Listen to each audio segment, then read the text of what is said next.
कब है वैकुंठ एकादशी जाने शुभ मुहूर्त।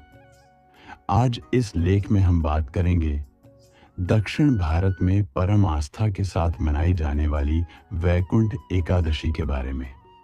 यह एकादशी भगवान विष्णु को समर्पित है और दक्षिण भारत में इसे मुक्कोटी एकादशी के नाम से जाना जाता है। चलिए अब जानते हैं इस वर्ष वैकुंठ एकादशी कब मनाई जाएगी। वैकुंठ एकादशी 10 जनवरी 2025 शुक्रवार के दिन मनाई जाएगी। इसका पारण व्रत तोड़ने का समय 11 जनवरी को 6:45 से 8:21 तक रहेगा।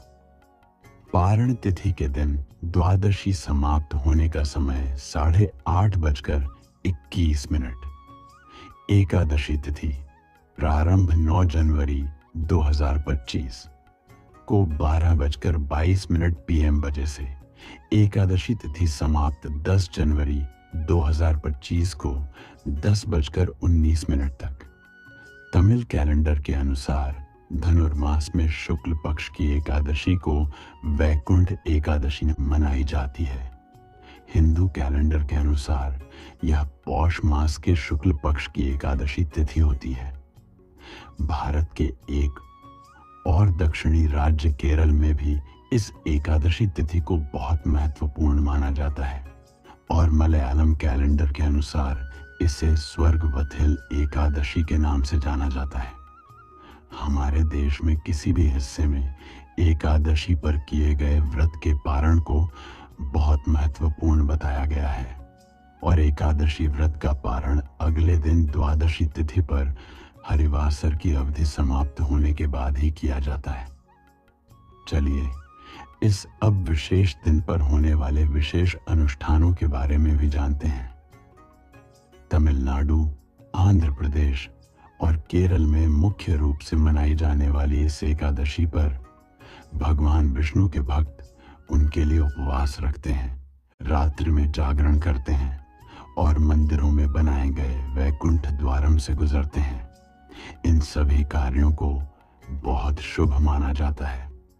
वैकुंठ एकादशी के शुभ अवसर पर दक्षिण भारत के प्रसिद्ध तिरुपति बालाजी मंदिर, श्रीरंगम रंगनाथ स्वामी मंदिर और भद्राचलम सीता रामचंद्र स्वामी मंदिर में बहुत से धार्मिक और सांस्कृतिक आयोजन किए जाते हैं। वैकुंठ एकादशी और इसके अगले दिन द्वादशी पर भक्त अपने निकटतम स्थित विष्णु जी के मंदिरों के पास बने तालाबों और नदियों में डुबकी लगाकर पवित्र स्नान करते हैं। भक्त इस दिन किए गए स्नान को ब्रह्मांड की सभी पवित्र नदियों में स्नान करने के बराबर मानते हैं। तो दोस्तों, इस तरह वैकुंठ एकादशी या मुक्कोटी एकादशी के नाम से प्रचलित यह पर्व उपवास, प्रार्थना, ध्यान और तपस्या का पर्व है। हम आशा करते हैं कि आपको यह जानकारी अवश्य पसंद आएगी। हम इस उम्मीद के साथ विदा लेते हैं कि आपका व्रत सफल हो और भगवान विष्णु अपने आशीर्वाद से आपको सराबोर रखें।